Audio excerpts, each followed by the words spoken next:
So 9வது அத்தியாயத்துல பகவான் ராஜ வித்யத்தை பத்தி சொல்றார். எது உன்னதமான ஞானம் அப்படின்றத பத்தி சொல்றார். அதுக்கடுத்து பகவானுக்கும் இந்த உலகத்துக்கும் உள்ள சம்பந்தத்தை பத்தி சொல்றார். எப்படி பகவான் இந்த உலகத்தை இயக்குறார், எப்படி அவருடைய சக்திகள் மூலமா பகவான் எல்லா இடங்கள்லயும் நிரம்பி அவருடைய சக்தி வழியா இந்த உலகத்தை இயக்குறார் அப்படின்றத நம்ம பார்த்தோம். அதே மாதிரி ஆஹ் எப்படி பகவான பக்தர்கள் வழிபாடு செய்யறாங்க, அவருடைய வேற வேற ரூபங்கள்ல எப்படி பகவான வழிபாடு செய்யறாங்க அப்படின்றத பார்த்தோம். ஆஹ் ஞானிகள், யோகிகள், பக்தர்கள் அப்படின்னு சொல்லிட்டு 3 விதமா பகவானை வழிபடக்கூடிய பக்தர்கள் இருக்காங்க. ஒரு சிலர் பகவானோடையே தன்னை சேர்த்துக்கிட்டு தானே கடவுள் அப்படின்னு சொல்லி பகவானோட ஐக்கியமாகணும்னு நினைச்சு வழிபடக்கூடியவர்கள்.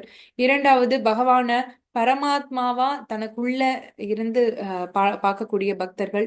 மூன்றாவது, சிலர் பகவானுடைய இந்த விஸ்வரூப தர்சனத்தை வழிபாடு செய்யக்கூடியவர்கள் அப்படின்னு சொல்லிட்டு ஆஹ் வேறு விதம். அதே மாதிரி பக்தர்கள், தூய பக்தர்கள் பகவானுடைய அந்த பகவான் ரூபத்தை வழிபாடு செய்யக்கூடியவர்கள். அப்படி எல்லாவும் டிஃப்ரெண்ட் டைப் ஆஃப் வர்ஷிப்பர்ஸ் இருக்காங்க. அதுக்கடுத்து பகவானுடைய பக்தர்கள் தான் இருக்கிறதுலயேவும் உயர்ந்த பக்தர்கள், உன்னதமானவர்கள் அப்படின்னு சொன்னா பகவானுடைய பக்தர்கள். பகவானுடைய அந்த அழகான ரூபத்துக்கு யாரு வழிபாடு செய்யறாங்களோ அவங்கதான் உயர்ந்தவர்கள், உன்னதமானவர்கள். பக்தி சேவை தான் இருக்கிறதுலேயேவும் உன்னதமான ஒண்ணு அப்படின்றத 9வது அத்தியாயத்துல பகவான் சொல்றார். அதனாலதான் இது உன்னதமான ஞானம் அப்படின்னு சொல்லி அழைக்கப்படுது. 3 விதமான ரகசியங்கள் இருக்கு. குஹ்யம், குஹ்யத்தர, குஹ்யதமம் அப்படின்னு சொல்லிட்டு ரகசியமான அறிவு. எது ரகசியமான அறிவு அப்படின்னு சொன்னா, நான் உடல் கிடையாது, ஆத்மா. இந்த ஆத்மாவுக்கும் உடலுக்கும் உள்ள வித்தியாசத்தை பத்தி தெரிஞ்சுக்கிறது முதல்ல ரகசியமான அறிவு, குஹ்யம். குஹ்யத்தர அப்படின்னா மிகவும் ரகசியமான அறிவு. அதுல பாத்தீங்கன்னா பகவான் பரமாத்மாவா நமக்குள்ள இருக்கார் அப்படின்றத தெரிஞ்சுக்கிறது குஹ்யத்தரம், மிக ரகசியமான அறிவு. அதுக்கடுத்து அவருடைய சக்திகள் பத்தி, எப்படி அவர் இந்த லோகத்தை படைச்சார், எப்படி அவருடைய சக்திகள் வழியா இந்த லோகத்தை இயக்குறார் அப்படின்றத தெரிஞ்சுக்கிறது இரண்டாவது மிக ரகசியமான அறிவு. மூன்றாவது மிக மிக மிக ரகசியமான அறிவு எது அப்படின்னா தூய பக்தி தொண்டு. தூய பக்தி தான் பகவானை கட்டுப்படுத்தக்கூடியது. அப்போ அந்த தூய பக்தி அப்படின்றதுதான் மிக மிக ரகசியமான அறிவு. ஏன்னா அந்த தூய பக்தியின் மூலமா தான் ஒருத்தர் பகவானுடைய லோகத்தை அடைய முடியும். தூய பக்தியின் மூலமா தான் ஒருத்தர் பகவானையே கண்ட்ரோல் பண்ண முடியும். அதனால இந்த தூய பக்தி தொண்டை பத்தி, மிக மிக ரகசியமான இந்த ஞானத்தை பத்தி அர்ஜுனனுக்கு பகவான் சொல்றார். ஏன் அர்ஜுனனை தேர்வு செஞ்சார் பகவான்? ஏன்னா அர்ஜுனனுக்கு பகவான் மேல முழு நம்பிக்கை இருந்தது. பகவான ஆஹ் பகவானுடைய நண்பனா இருந்தார், பகவானுடைய பக்தனா இருந்தார். அதனாலதான் அர்ஜுனனை பகவான் தேர்வு செஞ்சார். இதுல 10வது சாப்டருக்கு நம்ம போகலாம். இதுல பாத்தீங்கன்னா பகவான் அப்படின்னு சொல்லிட்டு பகவான் அழைக்கிறதுக்கு காரணம் என்ன அப்படின்னா, பகம் அப்படின்னா ஐஸ்வர்யங்கள், வான் அப்படின்னா உடையவர். ஐஸ்வர்யஸ்ய வீரியஸ்ய சமக்கிரஸ்ய யசஸ்ரீயக ஞான வைராகிய ஏச்சைவ சன்னாம் பக ஈதிங்கனா. அறிவு, அழகு, புகழ், செல்வம், வலிமை, துறவு அப்படின்ற 6 ஐஸ்வர்யங்கள் யாருக்கிட்ட முழுமையாக நிரம்ப பெற்றிருக்கோ அவர்தான் பகவான் அப்படின்னு சொல்லி அழைக்கப்படுகிறார். எல்லார்கிட்டையுமேவும் இந்த 6 விஷயங்களுமேவும் இருக்கும். எல்லாமே கொஞ்சம் கொஞ்சம் கொஞ்சம் அளவு இருக்கும். நம்ம கிட்ட அழகு இருக்கா அப்படின்னா கொஞ்சம் அழகு இருக்கும். பகவானை கம்பேர் பண்ணும்போது அவர் மன்மதனையே மயக்கக்கூடிய அழகு பகவானுடைய அழகு. ஆயிரம் ஆயிரம் மன்மதர்களை ஒண்ணு சேர்த்தாலும் கிருஷ்ணருடைய அழகுக்கு ஈடாகாது. இவ்வளவு பேரழகு வாய்ந்தவர் பகவான் கிருஷ்ணர். அதே மாதிரி புகழ் அப்படின்னா அவருடைய புகழ் 7 லோகங்கள் வரைக்கும் பரவி இருக்கு. நம்மளுடைய புகழ் ஒரு தெருவுல கேட்டாங்கன்னா சொல்லுவாங்க இவங்க எப்படிப்பட்டவங்க அப்படின்னு சொல்லிட்டு. பகவானுடைய புகழ் 7 லோகங்களையும் பரவி இருக்கு. செல்வம், அவர்கிட்ட இல்லாத செல்வமே கிடையாது. 16,108 மனைவிகள் இருந்தாங்க. 16,108 மனைவிக்கும் 10 10 குழந்தைகள் இருந்தாங்க. இப்போ அவ்வளோ பெரிய ஃபேமிலியை மெயின்டைன் பண்ணணும் அப்படின்னாலேவும் எவ்வளவு செல்வம் தேவைப்படும். செல்வத்துக்கு அதிபதியான லக்ஷ்மி தேவி தாயாரே பகவானுக்கு பா அவருடைய பாத கமலங்களுக்கு சேவை செய்யக்கூடியவங்க. அப்போ பகவானுடைய செல்வம் எப்பேற்பட்ட செல்வம் அவர்கிட்ட இருக்கும் அப்படின்றத நம்ம யோசிச்சு பார்க்கலாம். அதே மாதிரி பகவானுடைய வலிமை. கிருஷ்ணர் 7 வயசுல இருக்கும்போது கோவர்த்தனகிரிய தூக்கி பிடிச்சாரு. அதுவும் சுண்டு விரலால நம்ம ஒண்ணுமே பண்ண முடியாது. ஆனா பகவான் அந்த சுண்டு விரலால 7 நாட்கள் அந்த கோவர்த்தனகிரிய தூக்கி பிடிச்சார். இப்போ அவருடைய சுண்டு விரலுக்கே இவ்வளவு வலிமை இருந்தா இப்போ பகவானுக்கு எவ்வளவு வலிமை இருக்கும் அப்படின்றத யோசிச்சு பார்க்கலாம். அதே மாதிரி அறிவு. பகவானுக்கு அவ்வளவு ஞானம் இருக்க போய் தான் பகவத்கீதைய வெறும் 3/4 மணி நேரத்துல 45 நிமிஷத்துல பகவான் இந்த பகவத்கீதையை அர்ஜுனனுக்கு பேசினார். அவர் போய் உன்னை ரெஃபர் பண்ணி ப்ரிப்பேர் பண்ணிட்டுலாம் வரல. 64 ஆயர் கலைகளையும் சாந்திபனி ரிஷி ஆசிரமத்துல 64 நாட்கள்ல கற்று தேர்ந்தார். அவருடைய அறிவு எப்பேற்பட்டது. துறவு. பகவான் கிட்ட எல்லாமே இருந்தாலும் அவர் எது மேலையும் பற்று கொள்றது கிடையாது. அவர் துறவுல சிறந்தவர். இந்த 6 ஐஸ்வர்யங்களும் முழுமையாக நிரம்ப பெற்றதாலதான் கிருஷ்ணரை பகவான் அப்படின்னு சொல்லி அழைக்கிறோம். ஸ்ரீ பகவானும் வாச்ச. ஸ்ரீ பகவானுவாச்ச பூய ஏவ மகாபாஹோ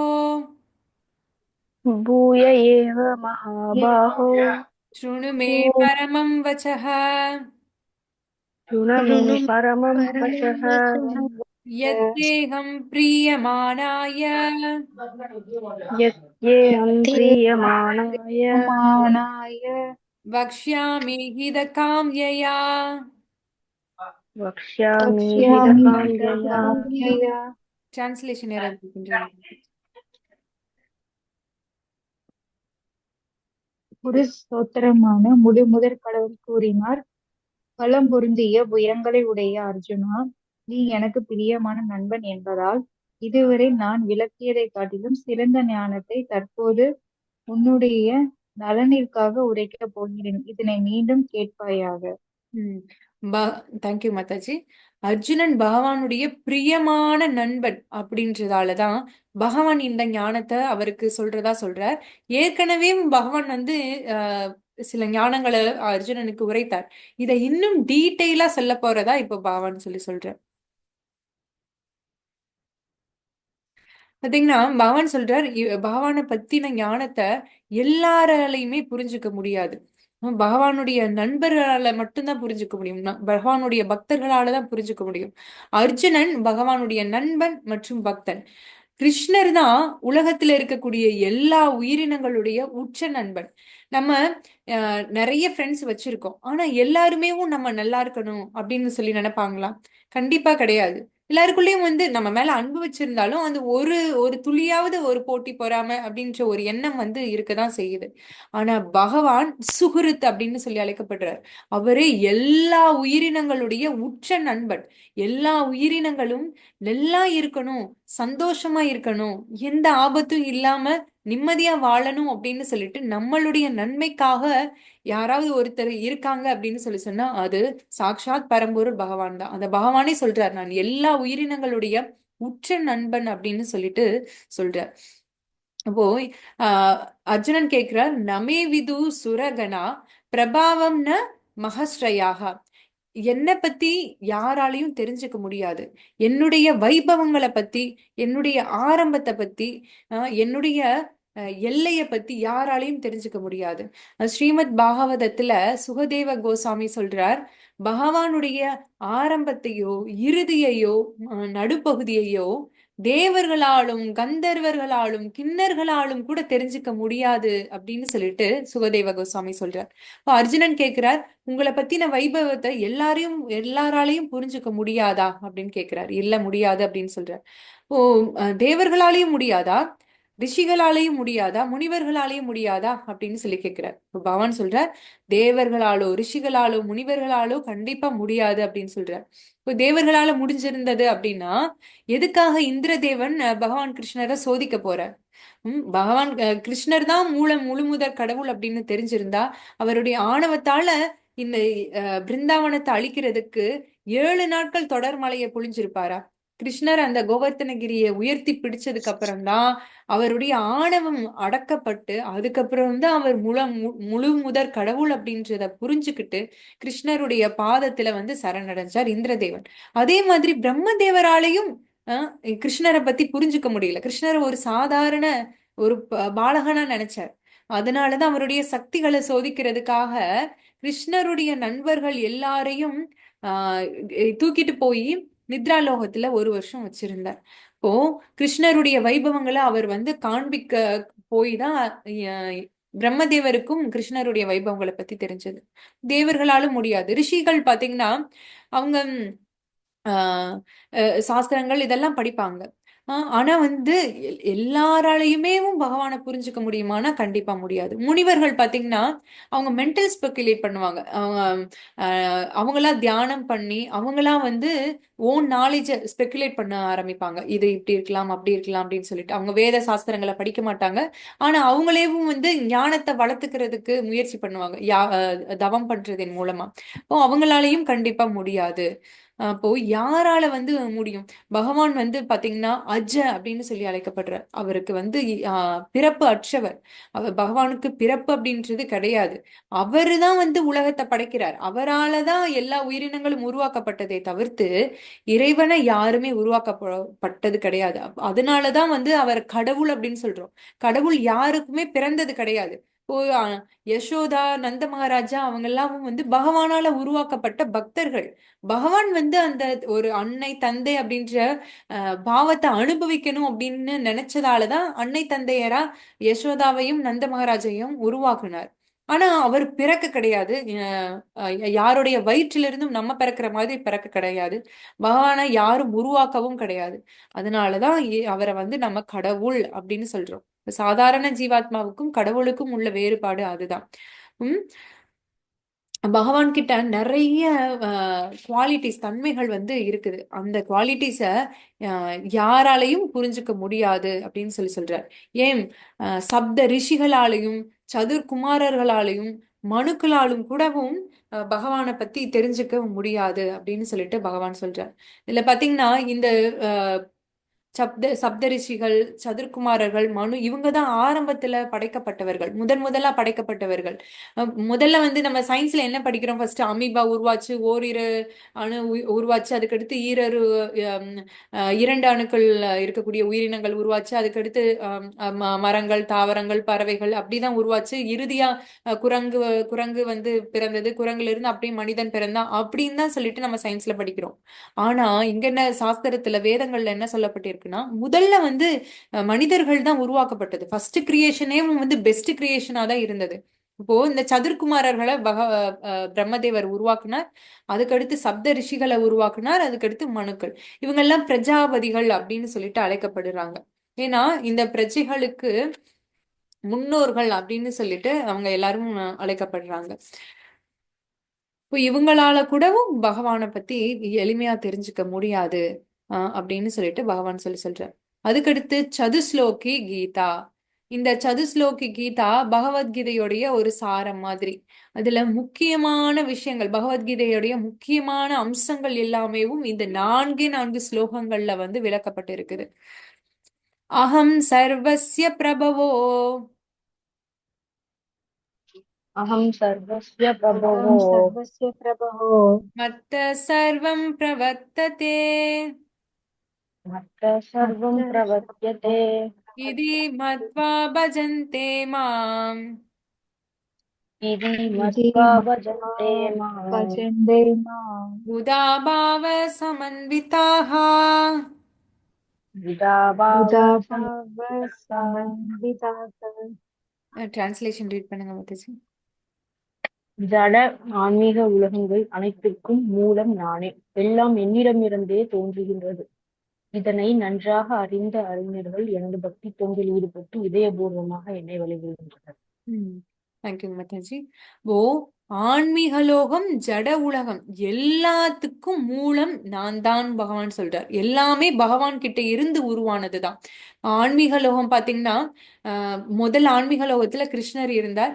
கிருஷ்ணர்கிட்ட இருந்து தான் எல்லாமே படைக்கப்பட்டது. ஆன்மீக லோகத்துல எண்ணற்ற கிரகங்கள் இருக்குது. நம்ம லோகத்திலேயாவது ஒரு கணக்கிட கூடிய அளவு தான் கிரகங்கள் இருக்கு. 9 கிரகங்கள் இருக்குது, 14 லோகங்கள் இருக்கு, அவ்வளவுதான் இருக்கு. அதை ஈஸியா கால்குலேட் பண்ணிக்கலாம். ஆனா பகவானுடைய லோகத்துல பாத்தீங்கன்னா நிறைய கிரகங்கள் இருக்கு. வைகுண்டம் அப்படின்றது ஒரு பிளேஸ் தான். ஆனா அங்க இருக்கக்கூடிய கிரகங்கள் பாத்தீங்கன்னா கணக்கிட முடியாத அளவு, எண்ணிலடங்காத அளவு கிரகங்கள் வந்து வைகுண்ட லோகத்துல இருக்குது. அதே மாதிரி பகவானுடைய எக்ஸ்பான்ஷன் அப்படின்றது கிருஷ்ணர்கிட்ட இருந்துதான் எல்லா எக்ஸ்பான்ஷனும் நடக்கும். ஏதே சாம்ச கலாபும்சக கிருஷ்ணஸ்து பகவான் ஸ்வயம் இந்திரியாரி வியாக்குலம் லோகம் ஹிருதயந்தி யுகே யுகே அப்படின்னு சொல்லிட்டு சொல்றார். அப்போ கிருஷ்ணர்கிட்ட இருந்துதான் எல்லா விஷ்ணு தத்துவங்களும் உருவாக்கப்பட்டது. கிருஷ்ணர்கிட்ட இருந்து பலராமர் உருவானார். பலராமர் கிட்ட இருந்து சதுர்யுக எக்ஸ்பான்ஷன் நடக்கும். சங்கர்ஷணன், அனிருத்தன், பிரத்யும்னன், வாசுதேவன் அப்படின்ற சதுர்யுகம் நடக்கும். அதே மாதிரி முதல் சங்கர்ஷனிலிருந்து இருந்து மீண்டும் சதுர்யுகம் நடக்கும். அந்த சங்கர்ஷன்ல இருந்து அடுத்த சதுர்யுகம் நடக்கும். இப்படியே சதுர்யுகம் வந்து நடந்துகிட்டே இருக்கும். முதல் சங்கர்ஷனிலிருந்து இருந்து நாராயணன் எக்ஸ்பேண்ட் ஆவார். நாராயணன்ல இருந்து மறுபடியும் ஒரு சதுர்யுகம் எக்ஸ்பான்ஷன் நடக்கும். சங்கர்ஷணன், அனிருத்தன், பிரத்யும்னன், வாசுதேவன் அப்படின்னு சொல்லிட்டு அப்படியே சதுர்யுக எக்ஸ்பான்ஷன் நடக்கும். அந்த முதல் சங்கர்ஷனிலிருந்து இருந்து இந்த கர்ப்போதக சாய் விஷ்ணு வந்து எக்ஸ்பேண்ட் ஆவார். கர்ப்போதக சாய் விஷ்ணுல இருந்து இந்த ஜட உலகம், இந்த நம்ம இருக்கக்கூடிய இந்த ஜட உலகங்கள், அண்டங்கள் படைக்கப்படுது. அந்த அண்டத்துக்குள்ள பகவான் அவர் வந்து இந்த காரணோதக சாய் விஷ்ணு அப்படின்னு சொல்லி அழைக்கப்படுறார். இந்த மகாவிஷ்ணுவுக்கு காரண உதயக சாய் விஷ்ணு அப்படின்னு பேரு. இந்த காரண உதயக சாய் விஷ்ணு அவருடைய உடல்ல இருந்து தான் அண்டங்கள் வேர்வை துளிகள் மாறி வெளியே வருது. நம்மளுடைய உடல்ல இருந்து வேர்வை துளிகள் வெளியே வருது இல்லையா? அது மாதிரி அவருடைய உடல்ல இருந்து வேர்வை துளிகள் வெளிவருது. அதுதான் அண்டங்கள் அப்படின்னு சொல்லி அழைக்கப்படுது. இப்போ அவருடைய வேர்வை துளியா வெளியே வரக்கூடிய இந்த அண்டங்கள் இவ்வளவு பெருசா இருந்தா, அப்போ மகாவிஷ்ணு எவ்வளவு பெருசா இருப்பார் அப்படின்னு சொல்லி யோசிச்சு பாருங்க. இந்த அண்டங்களுக்குள்ள கர்ப்போதக சாய் விஷ்ணுவா காரணோதக சாய் விஷ்ணு எக்ஸ்பேண்ட் ஆகி உள்ள நுழைகிறார். இந்த கர்ப்போதக சாய் விஷ்ணு உடல்ல இருந்து வெளிவரக்கூடிய தண்ணீர் இந்த அண்டத்துல பாதியை வந்து நிரப்புது. அதுல பகவான் பள்ளி கொள்கிறார். அவருடைய நாபி கமலத்திலிருந்து தாமரை மலர் வெளியே வருது. அந்த தாமரை மலர்ல பிரம்மதேவர் படைக்கப்படுகிறார். அந்த தாமரை தண்டுல பாத்தீங்கன்னா 14 லோகங்களும் படைக்கப்படுது. இந்த ஒட்டுமொத்த அண்டங்களுடைய வெயிட்டையும் ஆதிசேஷன் அவருடைய தலை மீது சுமக்கிறார். ஆதிசேஷனுடைய தலை மேல இந்த ஒட்டுமொத்த அண்டமுமேவும் ஒரு கடுகு மாதிரி இருக்குதான். இப்போ அவர் எவ்வளவு பெருசா இருப்பார் ஆதிசேஷன் அப்படின்னு சொல்லிட்டு யோசிச்சு பாருங்க. இவ்வளவு பெரிய அண்டம் அவருடைய தலையில கடுகு சைஸ்ல இருக்குது அப்படின்னு சொல்லப்படுது. இப்போ இந்த காரணோதக கர்ப்போதக சாய் விஷ்ணுல இருந்து ஷீரோதக சாய் விஷ்ணு எக்ஸ்பேண்ட் ஆகுற. இந்த ஷீரோதக சாய் விஷ்ணு தான் அணுவுக்குள்ளேயும் பரமாத்மாவா எல்லா உயிரினங்களுக்குள்ளேயும் நுழைகிறார். ஒவ்வொரு அணுக்குள்ளேயும் பரமாத்மாவா நுழைகிறார். இப்படி பகவானுடைய எக்ஸ்பான்ஷன் வந்து இந்த நடக்குது. இதுதான் இதன் மூலமா பகவான் ஆன்மீக லோகத்தையும் ஜட உலகத்தையும் படைக்கிறார். அதை கண்ட்ரோலும் பண்றார். இத வந்து பக்தர்களால மட்டும்தான், பக்தி தொண்டுல ஈடுபட்டு இதயபூர்வமாக வழிபடக்கூடியவர்களால மட்டும்தான் பகவானை பத்தி தெரிஞ்சுக்க முடியும் அப்படின்னு சொல்லிட்டு பகவான் சொல்றார். மச்சிதா மத்கத பிராணா மத்கத பிராணா போதயந்த பரஸ்பரம்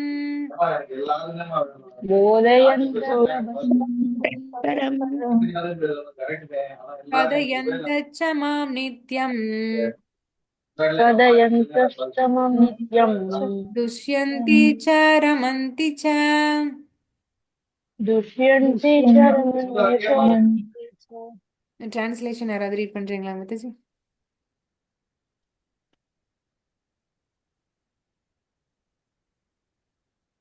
எனது தூய பக்தர்களின் சிந்தனைகள் என்னில் மூழ்கியுள்ளன.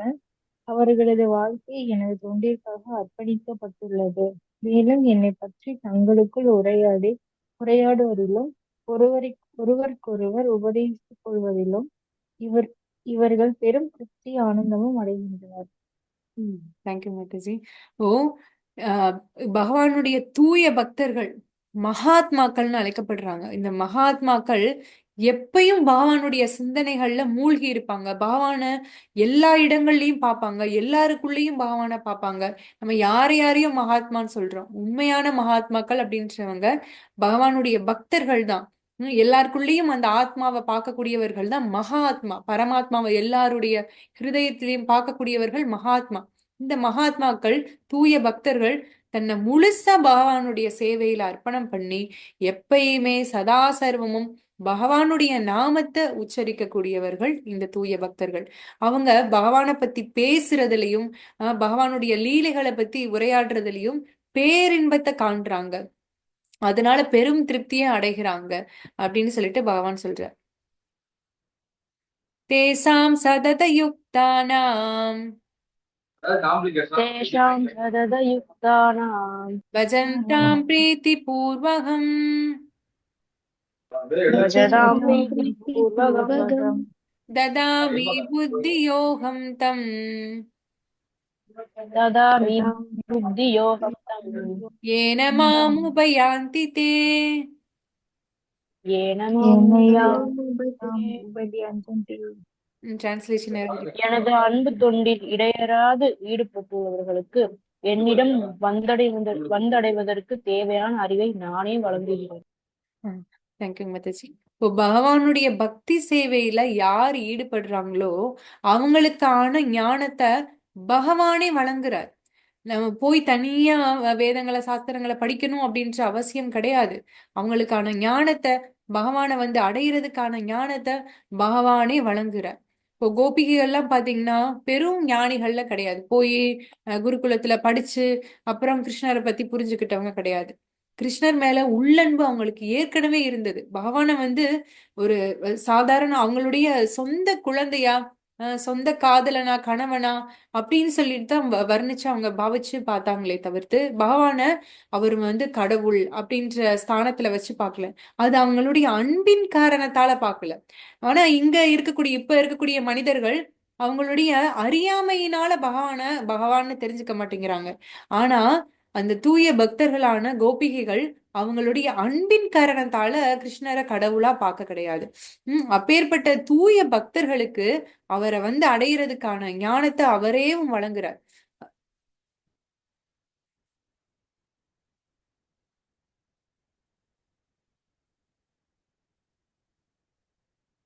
தேஷாம் ஏவானுகம்பார்த்தம் அனுகம்பார்த்தம் தேசாம் ஏவ உத்கம்பார்த்தம் அஹம் அஜ்ஞானஜம் தமஹ அகம் அஜ்ஞானஜம் நாசயாம்யாத்மபாவஸ்தோ நாசயாம்யாத்மபாவஸ்தோ ஞானதீபேன பாஸ்வதா. ஞானதீபேன பாஸ்வதா. டிரான்ஸ்லேஷன் ரீட் பண்ணுங்க மாதாஜி. அவர்களிடம் விசேஷ கருணையை காட்டுவதற்காக அவர்களது இதயத்தினுள் வசிக்கும் நான் அறியாமையினால் திறந்த இருளை நாணலிலும் சுடர்விடும் தீபத்தினால் அழிக்கின்றேன். தேங்க்யூ மாதாஜி. இப்போ பகவானுடைய கருணை இருந்தா மட்டும்தான் ஒருத்தரால அவரை பத்தி புரிஞ்சுக்கவே முடியும். நம்ம இந்த உலோகம் பாத்தீங்கன்னா இருளால சூழப்பட்டிருக்கு. அதனாலதான் நமக்கு வந்து சூரியன் சந்திரன் அப்படின்றது தேவைப்படுது. அதே மாதிரிதான் நம்மளும் வந்து இருளால சூழப்பட்டிருக்கோம். அறியாமை அப்படின்ற இருளால சூழப்பட்டிருக்கோம். இப்போ யாரு வந்து பகவானுக்கு பக்தி சேவை புரிய ஆரம்பிக்கிறாங்களோ அப்போ பகவான் ஞானம் எனும் சுடரை வந்து நம்மளுடைய ஹிருதயத்துல ஏத்தி அஞ்ஞானம் அப்படின்ற இருளை போக்கி நமக்கு மெய்ஞானத்தை வந்து வழங்குகிறார். பகவானுடைய அந்த விசேஷ கருணையினால மட்டும்தான் நம்ம பகவானை பத்தி புரிஞ்சுக்க முடியும் அப்படின்றத இந்த சதுஸ்லோகி பகவத்கீதால சொல்றார். முதல்ல பகவான் அந்த முதல் ஸ்லோகால அவருடைய வைபவங்களை பத்தி சொல்றார். எப்படி இந்த ஆன்மீக லோகம் ஜட உலகத்தை பகவான் இயக்குறார் அப்படின்றத. இரண்டாவது பக்தர்களுடைய மகிமையை பத்தி சொல்றார். மூன்றாவது பக்தர்கள் எப்பயுமே அவருடைய புகழ பாடுறதுலதான் சதா சர்வமும் முழுமையா ஈடுபட்டு இருப்பாங்க. அப்பேற்பட்ட தூய பக்தர்களுக்கு ஞானத்தை நானே வழங்குறேன், என்னை வந்து அடையிறதுக்கான ஞானத்தை நானே வழங்குறேன்னு சொல்றார். அதே மாதிரி அவருடைய விசேஷ கருணையால ஞானமெனும் தீபத்தை சுடரொளியை ஏற்றி அவங்களுடைய அஞ்ஞானத்தை போக்குறதா பகவான் இந்த சதுஸ்லோகி பகவத்கீதையில சொல்றார். அர்ஜுன வாச்ச அர்ஜுன உவாச்ச பரபிரம்ம பரம் தாம பரம் பிரம்ம பரம் தாம பவித்ரம் பரமம் பவான் பவித்ரம் பரம் பவான் புருஷம் சாஸ்வதம் திவ்யம் புருஷம் சாஸ்வதம் திவ்யம் ஆதிதேவம் அஜம் விபூம். ஆதிதேவம் 13வது ஸ்லோகா. ஆஹுஸ்த்வாம் ருஷய சர்வே ஆகுஸ்வாம் ரிஷய சர்வே தேவர்ஷிர்நாரதஸ்ததா தேவர்ஷிர்நாரதஸ்ததா அசிதோ தேவலோ வியாச சிதோ தேவலோகாய ஸ்வயம் சைவ பிரவிஷ்மே. ஸ்வயம் சைவ பிரவிஷ்மே. டிரான்ஸ்லேஷன் யாராவது பண்றீங்களா மாதாஜி? அர்ஜுனன் கூறினான், நீரே பரபிரம்மன், உன்னத இருப்பிடம், மிகவும் தூய்மையானவர், பரம சத்தியம். நீரே நித்தியமானவர், திவ்யமானவர், ஆதிதேவர், பிறப்பற்றவர், மிக பெரியவர். உண்மை பற்றிய இந்த உண்மையினை நாரதர், அசிதர், தேவலர், வியாசர் போன்ற மிகச்சிறந்த ரிஷிகளும் உறுதி செய்துள்ளனர். இப்பொழுது நீரே இதனை எனக்கு அறிவித்துள்ளீர். தேங்க்யூ மாதாஜி. ஓ, அர்ஜுனன் பகவான் இந்த பகவத்கீதைய சொன்னதை கேட்டதுக்கு அப்புறம் அர்ஜுனனே ஒத்துக்கிறார். பரம் பிரம்ம பரந்தாம பவித்ரம் பரமம் பவான், நீயே பரபிரம்மன், நீயே உன்னத இருப்பிடம், நீயே தூய்மை அப்படின்னு சொல்லிட்டு கிருஷ்ணரை பகவானா ஏத்துக்கிறார். கிருஷ்ணரை முழுமையா அர்ஜுனன் சரணடைகிறான். முதல்ல கிருஷ்ணர் அர்ஜுனன் ஒரு தன்னுடைய நண்பனாவும் தன்னுடைய அத்தை மகனாவும் தான் நினைச்சார். ஆனா பகவத்கீதைய கேட்டதுக்கு அப்புறம் முழுமையா சரணடைகிறார் கிருஷ்ணர் கிட்ட. நீயே பரம்பொருள் அப்படின்னு சொல்லிட்டு அதே சொல்றார். நாரதர், அசித்தர், தேவலர், வியாசர் அந்த மாதிரி போன்ற ரிஷிகள் எல்லாருமேவும் இதை உறுதி செஞ்சிருக்காங்க. இப்போ நீங்களே உங்களை பத்தி சொல்றத கேட்ட உடனேவும் நான் முழுமையா ஏத்துக்கிட்டேன் அப்படின்னு சொல்றார். பாத்தீங்கன்னா பக்தி அப்படின்றது பக்தர்களுடைய சேர்க்கையின் மூலமா தான் நமக்கு எளிமையா கிடைக்கும். உன்னதமான நம்ம பக்தர்கள் கிட்ட இருந்து பகவானை பத்தி கேட்டு தெரிஞ்சுக்கும் போது நம்மளால எளிமையா பக்தி பாதையில முன்னேற முடியும். நம்ம பகவானை பத்தி விஷயங்களை சாது, குரு, சாஸ்திரா 3 விஷயங்கள் கிட்ட இருந்து தெரிஞ்சுக்கணும். குரு, சாது, சாஸ்திரா இந்த 3 பேருக்கிட்ட இருந்துதான் நம்ம பகவானை பத்தி தெரிஞ்சுக்க முடியும். நம்மளாம் கற்பனையின் மூலமா ஞானத்தை நம்மளா வளர்த்துக்கிறதின் மூலமா இல்ல தவத்தின் மூலமா பகவானை பத்தி தெரிஞ்சுக்க முடியாது. நாரத முனிவர் அவருடைய முந்தைய ஜென்மத்துல பாத்தீங்கன்னா முதல்ல ஒரு கந்தர்வனா இருந்தார். இப்போ அந்த கந்தர்வன் பார்க்க ரொம்ப அழகா இருப்பார். கந்தர்வர்கள் பாட்டு பாடுறதுல ரொம்ப சிறந்து விளங்குவாங்க. அவருக்கு கொஞ்சம் தலகணம் அதிகமா இருந்தது. ஒரு முறை இந்த கந்தர்வன் ஸ்வர்கலோகத்துக்கு போறார். ஸ்வர்கலோகத்துல அங்க தேவர்கள் எல்லாரும் பகவான ஸ்துதி பாடி பஜனை பாடிக்கிட்டு இருக்காங்க. அதை பார்த்ததும் இவனுக்கு இந்த கந்தர்வன் சிரிக்கிறான். சும்மா கிண்டல் பண்ற மாதிரி சிரிக்கிறான். என்னடா இப்படி பாடுறாங்க அப்படின்னு. இந்த தேவர்களுக்கு கோபம் வந்துடுச்சு. என்ன நீ எங்களை பார்த்து சிரிக்கிற, கேலி பண்றியா அப்படின்னு சொல்லிட்டு நீ பூலோகத்துல போய் ஒரு ஏழை வேலைக்காரியோடைய மகனா பிறக்கிறதுக்கு நாங்க சபிக்கிறோம் அப்படின்னு சொல்லிடுறான். இந்த கந்தர்வன் போய் ஒரு ஏழை வேலைக்காரியின் மகனா பிறக்கிறார். அவருக்கு தந்தையும் இல்லை, சின்ன வயசுலயே தந்தையும் இழந்துட்டாங்க. இவங்க ஒரு ஆசிரமத்துல இந்த அம்மா வேலை செய்யறாங்க. அங்க வரக்கூடிய ரிஷிகளுக்கு இதெல்லாமும் சும்மா சமைச்சு போடுறது, கிளீன் பண்றது, இந்த மாதிரி வேலைகள்ல செய்வாங்க. இந்த பையனுக்கு 5 வயசு. ஒரு முறை ரிஷிகள் எல்லாரும் இந்த ஆசிரமத்துக்கு வர்றாங்க. அங்க சதுர்மாசம், அது மழைக்காலம் அப்படின்றதால எங்கேயும் நகராம அதே ஆசிரமத்துல 4 மாதங்கள் தங்கி இருக்காங்க. இந்த அம்மா இந்த ரிஷிகளுக்கு எல்லாம் பணிவிட செய்யறாங்க. இந்த பையனும் அவங்க அம்மா கூட சேர்ந்து ரிஷிகளுக்கு பணிவிட செய்யறான். ஒரு முறை அவங்க அம்மாவுக்கு உடல் சரியில்லாததால இந்த சின்ன பையனேவும் அந்த ரிஷிகளுக்கு சேவை செய்யறான். அப்போ இந்த ரிஷிகளுக்கு உணவு பரிமாறுறது அப்படின்ற வேலையெல்லாம் செஞ்சுக்கிட்டு இருக்காங்க. அப்போ இந்த ரிஷிகள் எல்லாம் பகவானை பத்தி பேச ஆரம்பிக்கிறாங்க. இப்போ இந்த சின்ன பையன் உட்கார்ந்து கவனமா கேக்குறான், என்ன இந்த ரிஷிகள் பேசுறாங்க அப்படின்னு சொல்லிட்டு. அவங்க பேசுறத கேக்குறான். அதுக்கடுத்து அந்த ரிஷிகள் உண்ட மிச்சத்தை அவன் எடுத்து உண்றான். இப்போ ரிஷிகள் பேசினதையும் அவங்க உண்ட மிச்சத்தை உண்டதுனாலையும் முழுமையா பரிபூரண தூய்மைய இந்த சின்ன பையன் அடைகிறான்.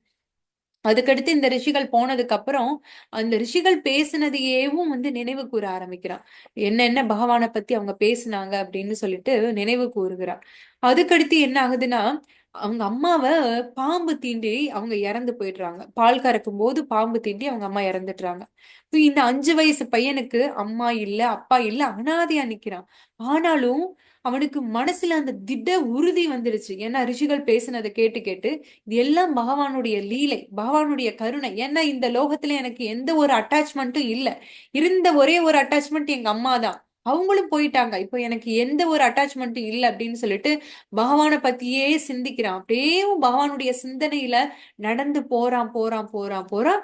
ஒரு காட்டுல போய் நிக்கிறான். காட்டுல போய் பகவானை நினைச்சு தவம் புரிய ஆரம்பிக்கிறான். பகவான் அவனுடைய ஹிருதயத்துல தோற்றம் உதயமாகி அவருக்கு தரிசனத்தை வழங்குறார். அதுக்கடுத்து கண்களை திறக்கிறார். பகவானை எல்லா இடங்களையும் தேடுறார். பகவான் சொல்றார் அவருடைய விசேஷ கருணையால அவருக்கு தரிசனத்தை கொடுத்தார். ஏன்னா சும்மா ஒரு டேஸ்ட்டுக்காக இப்ப கடைக்கு போறோம் அப்படின்னா ஒரு சாம்பிளுக்கு நம்ம டேஸ்ட் பண்ணி பார்ப்போம்ல. ஒரே ஃப்ரூட்டை அந்த பழத்தோடைய டேஸ்ட் எப்படி இருக்கு அப்படின்றத பாக்குறதுக்கு ஒரு சின்ன பீஸ் பழத்தை கட் பண்ணி நம்ம சாப்பிட்டு பார்ப்போம். அது நல்லா இருந்தா நம்ம வாங்குவோம். அது மாதிரி பகவான் அவருடைய ஹிருதயத்துல அவருடைய ரூபத்தை காண்பிக்கிறார். ஏன்னா அவருடைய இதை இன்க்ரீஸ் பண்றதுக்காக, பகவான் மேல இருக்கக்கூடிய ருசியை இன்க்ரீஸ் பண்றதுக்காக, பகவானை போய் அடையணும் அப்படின்ற எண்ணத்தை இன்க்ரீஸ் பண்றதுக்காக. அதுக்கடுத்து அந்த பையனுக்கு பகவானை தேடுறான். அதனால திரும்ப பகவானை பார்க்க முடியல. ஒரு கட்டத்துல அந்த பையனும் இறந்து போயிடுறான். அந்த உடல்ல இருந்து அந்த ஆத்மா நாரத முனிவரா பிறக்கிறான். அந்த ஜீவாத்மா நாரத முனிவரா அடுத்த பிறவி பிறக்கிறார். இப்போ நாரத முனிவர் தன்னுடைய முந்தைய கால கதையை பத்தி ஸ்ரீமத் பாகவதத்துல சொல்லி இருப்பார். இப்போ அவர் நாரத முனிவரா அவர் ஆனதுக்கு காரணம் பக்தர்களுடைய சங்கமம். பக்தர்கள் உண்ட மிச்சத்தை உண்டதுதான் நாரத முனிவரா அந்த ஜீவாத்மா மாறுறதுக்கு காரணமா அமைஞ்சது. பக்தர்களுடைய சங்கமம் அப்படின்றது எப்பேற்பட்டது, அவங்களுடைய உண்ட பிரசாதம் அப்படின்றது எப்பேற்பட்டது அப்படின்றத நம்ம யோசிச்சு பார்க்கலாம். அதே மாதிரி இந்த ஸ்பிரிச்சுவல் நாலேஜ் அப்படின்றது ஒரு மிக பெரும் விஞ்ஞானம். நம்ம இந்த வெறும் சயின்ஸ்ல நம்ம என்ன படிக்கிறோம்? இங்க இருக்கிற மெட்டீரியல் திங்ஸை பத்தி தான் படிக்கிறோம். அது எல்லாத்தையும் படைச்சது பகவான் தான். அவர் படைச்சது ஏற்கனவே படைக்கப்பட்டதா நம்ம ரிசர்ச் பண்ணி இது உண்மையா உண்மையா அப்படின்னு சொல்லிட்டு தான் கண்டுபிடிக்கிறோம். இருக்கிறதுலயே மிக பெரிய ஞானம், மிக பெரும் விஞ்ஞானம் அப்படின்றது ஆன்மீகம் தான். நம்மளால உணர முடியாத, நமக்கு அறிவுக்கு எட்டாத விஷயங்களை பத்தி நமக்கு சொல்லி கொடுக்கக்கூடியது இந்த மிக பெரும் விஞ்ஞானமான ஆன்மீகம் அப்படின்றதுதான்.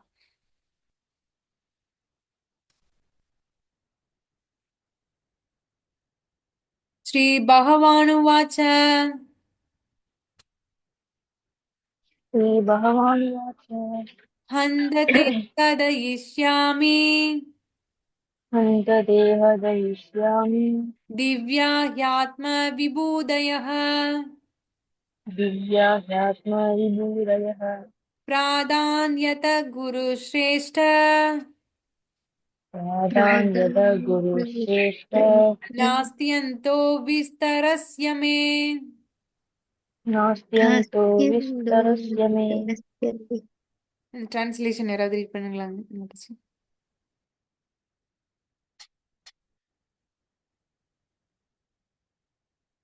கத்தி மாதாஜி, நீங்க ரீட் பண்றீங்களா? புருஷோத்தமரான முழுமுதற் கடவுள் கூறினார், அப்படியே ஆகட்டும். நான் எனது தெய்வீகமான தோற்றங்களைப் பற்றி உனக்கு கூறுகின்றேன். ஆனால் நான் முக்கியமானவற்றை மட்டுமே கூறப்போகின்றேன். ஏனெனில் அர்ஜுனா, எனது வைபவங்களோ எல்லையற்றவை. தேங்க்யூ மாதாஜி.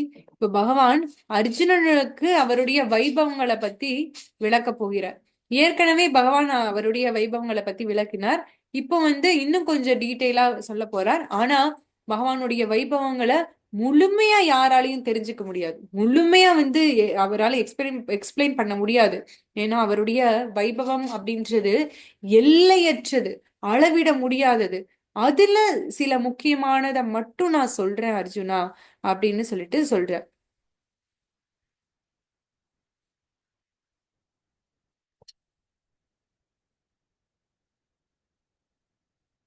இப்போ பகவான் தேவர்கள்ல யாரா நான் இருக்கேன் அப்படின்றத பாக்குறார். ஃபர்ஸ்ட் தேவர்கள்ல நான் இந்திரனாக இருக்கிறேன், ஆதித்தர்களில் நான் விஷ்ணுவாக இருக்கிறேன், ருத்ரர்களில் நான் சிவன், சேனாதிபதிகளில் கார்த்திகேயன், வசுக்களில் நான் அக்னி, தைத்தியர்களில் நான் பிரகலாதா, சட்டத்தை வழங்குபவர்களில் நான் யமன், படைப்பாளிகளில் நான் பிரம்மா, இனப்பெருக்கத்திற்கான காரணம் கந்தர்பா அப்படின்னு சொல்லிட்டு தேவர்கள்ல யார் யாராவும் இருக்கிறதா பகவான் சொல்றார். இதெல்லாம் வந்து பாத்தீங்கன்னா ஒரு போஸ்டிங் தான். ஒரு ஒரு ஜீவாத்மா அந்த தகுதி அடையும் போது இந்த போஸ்டிங்கை வந்து அடையிறாங்க. அதுல இந்திர தேவனாவும் பகவான் தான் இருக்கார், விஷ்ணுவா பகவான் இருக்கார், ருத்ரர்கள் 7 ருத்ரர்கள் இருக்காங்க, அதுல வந்து சிவபெருமானா நான் இருக்கேன்னு சொல்றார். அதே மாதிரி தேவர்களுடைய சேனாதிபதி, படை வீரர்களுடைய சேனாதிபதி கார்த்திகேயன், முருகப்பெருமானாவும் நான் தான் இருக்கேன் அப்படின்னு பகவான் சொல்றார். அதே மாதிரி வசுக்கள்ல அக்னியாவும், தைத்தியர்கள் அசுர குலத்துல பிரகலாதன் அசுர குலத்துல பிறந்தார், ஆனா மிக பெரும் தூய பக்தர். அதனால பிரகலாதனாவும் நான் தான் இருக்கேன்.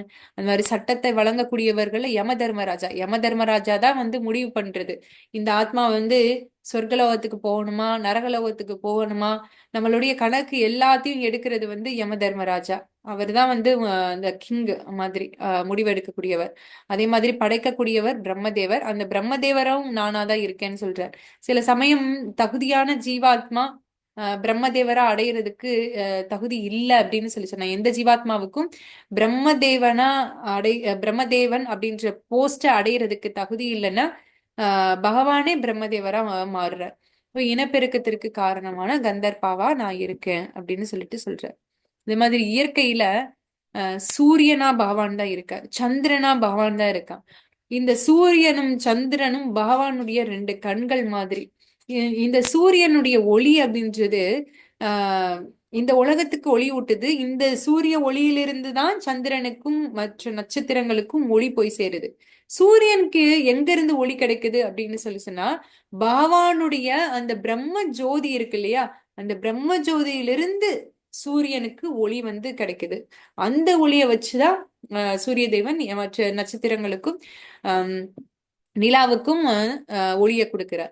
நட்சத்திரங்கள்லயே பாத்தீங்கன்னா இந்த நிலா தான் ரொம்ப பிரைட்டா இருக்கும். மற்ற நட்சத்திரங்கள் ஒரு மினுமினுப்பை தான் ஏற்படுத்தும். ஆனா நிலவு தான் அதீத ஒளிய வந்து இருள்ல கொடுக்கக்கூடியது. அதனால் நிலவின் ஒளியாவும் நான் தான் இருக்கேன் அப்படின்னு சொல்லிட்டு சொல்றார்.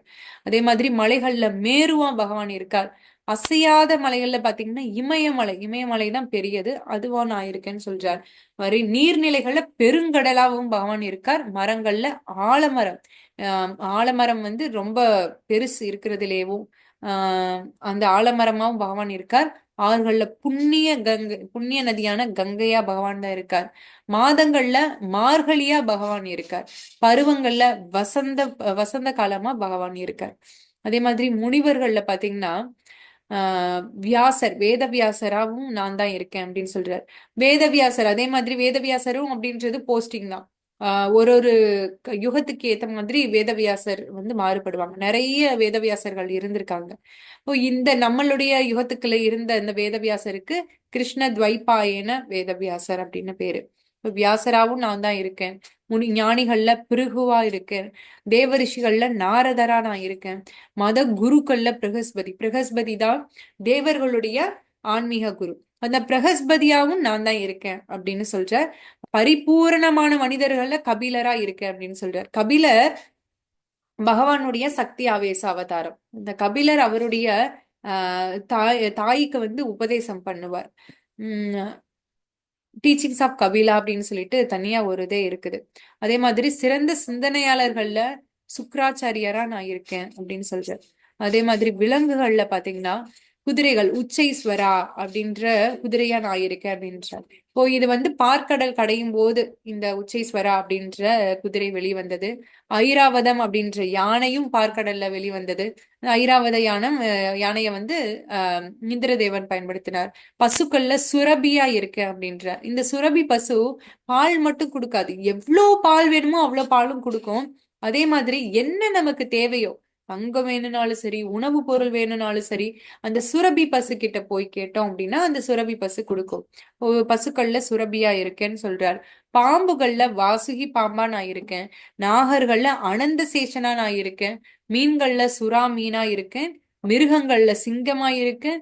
பறவைகள்ல கருடனா இருக்கேன். அப்போ இந்த உலகத்துல எது எது சிறந்ததா விளங்குதோ அதுவெல்லாம் பகவானாதான் இருக்கார். பகவான் தான் அந்தவா இருக்கார் அப்படின்னு சொல்றார். அதே மாதிரி தத்துவ உண்மைகள் புலன்கள்ல மனமா இருக்கு. நமக்கு தெரிஞ்சது ஐம்புலன்கள் தானே. ஆனா மனம் அப்படின்றது ஆறாவது புலன். அந்த மனதை கட்டுப்படுத்துறது அப்படின்றது ரொம்ப ரொம்ப கஷ்டமான விஷயம். அப்போ அந்த கட்டுப்படுத்த முடியாத ஸ்ட்ராங்கான ஒரு ஆயுதமான ஒரு புலன் வந்து மனம். அந்த புலனா பகவான் தான் இருக்கிறதா சொல்றார். அனைத்து உயிரினத்தினுடைய ஹிருதயத்திலையும் பரமாத்மாவா பகவான் இருக்கார். கவிதைகள்ல காயத்ரியா இருக்கார். எழுத்துக்கள்ல அப்படின்ற எழுத்தா இருக்கார். கூட்டு சொற்கள்ல இரட்டை கலவையாவும், அறிவியல்ல தன்னை அறியும் விஞ்ஞானமா பகவான் இருக்கார். இந்த தன்னை அறியக்கூடிய விஞ்ஞானம் அப்படின்றதுதான் நம்ம ஆன்மீகம் அப்படின்றது. நம்மளை பத்தி நம்ம தெரிஞ்சுக்கக்கூடிய விஞ்ஞானம் தான் அது. நம்மளை பத்தி நம்மளே தெரிஞ்சுக்கணும் அப்படின்றதுன்னா சயின்ஸால முடியாது. சயின்ஸ் அப்படின்றதால ஆத்மான்னு ஒண்ணு இருக்கிறதையே ப்ரூவ் பண்ண முடியாது. அப்புறம் எப்படி நம்மளை தெரிஞ்சுக்கிறது? இப்போ இந்த பக்தி, இந்த ஆன்மீகத்தின் மூலமாதான் ஆன்மாவை பத்தி தெரிஞ்சுக்க முடியும். அப்ப தன்னை அறியக்கூடிய விஞ்ஞானம் பகவானாதான் இருக்கார். தீர்க்கமான உண்மையா பகவான் இருக்கார். சாமவேத கீர்த்தனைகள்ல பிருகத் சாமவேதமா பகவான் இருக்கிறதா சொல்றார். வேத மந்திரங்கள்ல ஒளி அதிர்வுகள்ல ஓம்காரமா பகவான் இருக்கார். அப்போ ஓம் அப்படின்றது பகவானதான் குறிக்கும். ஓம் அப்படின்றதுல உ அப்படின்ற 3 எழுத்துக்கள் இருக்கும். அது பகவானையும் நம்மளையும் ஆத்மாக்களையும் ஜீவாத்மாக்களையும் பகவானுடைய சக்தியையும் அந்த இது குறிக்குது. 3ம் சேர்ந்ததுதான் ஓம் அப்படின்ற வார்த்தைக்கான அர்த்தம். தியாகங்கள்ல புனித நாமத்தை உச்சரித்தலா இருக்கார். வேதங்கள்ல சாமவேதம், யாகங்கள்ல ஜப யஜ்ஞோஸ்மி, ஹரே கிருஷ்ண கிருஷ்ண கிருஷ்ண ஹரே ஹரே, ஹரே ராம ராம ராம ஹரே ஹரே அப்படின்ற நாம ஜபமா பகவான் இருக்க. இப்போ இந்த கலியுகத்துக்கான யாகம் யஜ்ஞம் அப்படின்றது சங்கீர்த்தன யஜ்ஞம். சங்கீர்த்தன யஜ்ஞம் இந்த கலியுகத்துக்கு ரெக்கமெண்ட் பண்ணியிருக்கக்கூடிய யஜ்ஞம். இப்போ இந்த மாதிரி பகவானுடைய வைபவங்களை பத்தி பகவான் இந்த 10வது அத்தியாயங்கள்ல சொல்லியிருக்கார்.